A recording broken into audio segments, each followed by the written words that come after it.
Hi guys, it's Jo here with another Time to See Designs video.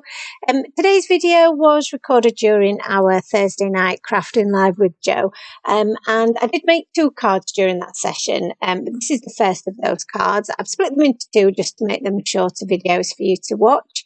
I'm starting with my background. I'd already cut out this piece of cardstock from some super smooth card, and I'm using the Scattered Hearts stencil to create my background.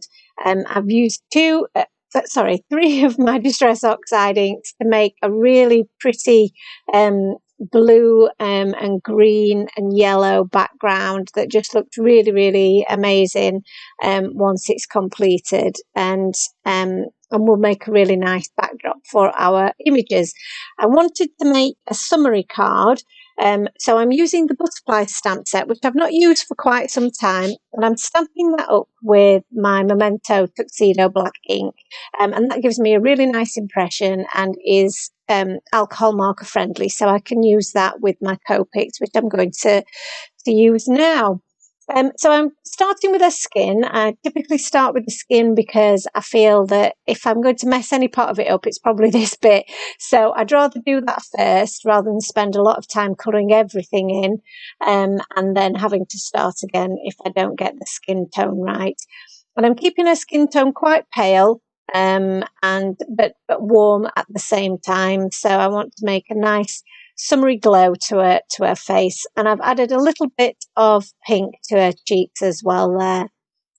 So in keeping with the colour scheme that we've got in our background, I'm going to colour up her clothing in those similar colours. So I'm using blue shades for the hat and for her shoes, and then I'm going to use greens for her dress. But I've started with the hair first, and you can see the colours there. I'm going to use shades of yellow to create a blonde hair tone, and again that will go with our background theme of the yellow, blue and green.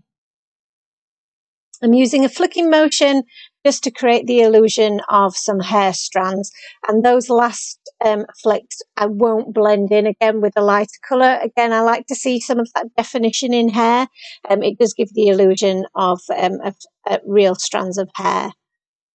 So as I mentioned before, I'm colouring her dress in shades of green and keeping it really, really simple, just using two shades because I don't want to make it overly complicated. This is a really pretty image. It doesn't need an awful lot of work to make it look really, really sweet.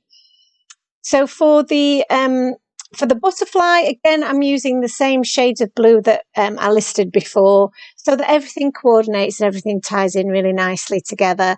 I've added in a paler blue just to fade those shades around the centre of the wings there, fade those out. So I want to keep it a really nice pale colour so that it doesn't detract too much from the background.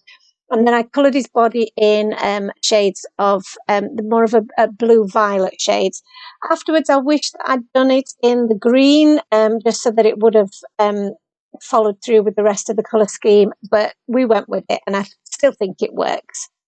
For the little heart accessories, again, I've used a brighter shade of yellow there just to match our background. And then I'm going to cut them all out with the coordinating dies. So now that I've got all my pieces together, you can see here I've got a scalloped circle of vellum, which I'm just going to fold over one edge of our the card background, and I'm using that to help me line up where I want my sentiments to be.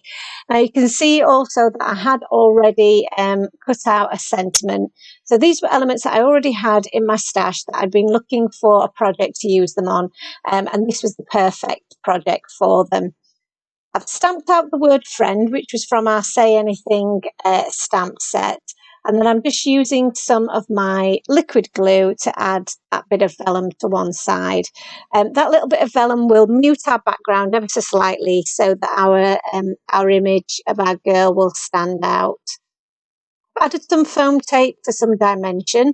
And then I'm going to add some foam tape as well to our little girl image as well so that she stands proud of the background. I'm just snipping some bits of foam tape down just so that she's fully supported by foam tape right down to her toes. For our sentiment that's already been cut out, this is our hay sentiment, and it also cuts out this shadow, which I've cut in vellum. So again, that matches the vellum that we're using behind our little girl image, and really does highlight the hay message once that's been cut out of black cardstock. I've popped some little foam pads behind the hay because you won't see those through the vellum, so that's a really good tip. And I've also popped all my other little images up on foam tape as well. For the finishing touches, I'm just going to use a jelly roll pen to add some little freckles to her face, and then some highlights to the clothing and to her shoes, to our little butterfly as well. And then because I do love a bit of sparkle, I'm adding some stickles to those hearts and to the edges of our little butterfly wings. But that's pretty much our card complete now. I don't think it needed anything else. Just showing you some of the sparkle there. I think it's a really sweet, summery card to send to a friend. I really hope that you enjoyed our card today. If you do, then it'd be great if you could like and subscribe to our channel, and we'll be back again with another video for you real soon. Thank you for watching. Bye bye now.